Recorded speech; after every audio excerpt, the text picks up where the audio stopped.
همدلته زموږ لیدل د یو پښتون ورور سره وسوله چې نوم یې شهزاد و، د مردان اوسېدونکی وله. د اوبو سپورټس لوبې بزنس د ده په لاس کې وله. ده راته وویل چې دلته د دې کاروبار نیمه ګټه حکومت ته ځي او نیمه وموږ ته پاتېږي.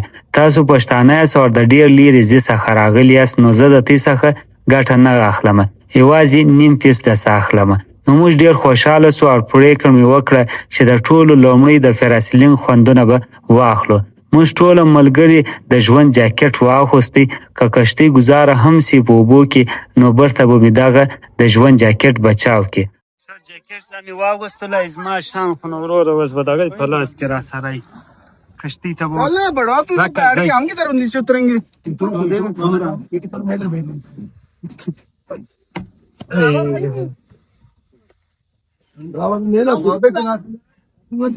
وی تو اچھا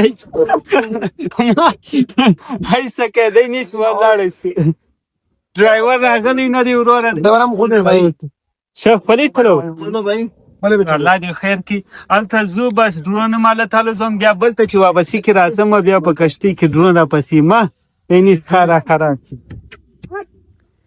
کما کشتۍ کې چې مشک شه نستلو هغه خراب ولا. نو کشتۍ می بدله کله چې د جیل ابلی خواته لاړ سو. د ځینې ملګرو اول واری ولاړ دی ویردل چې په کشتۍ کې سفر وکي.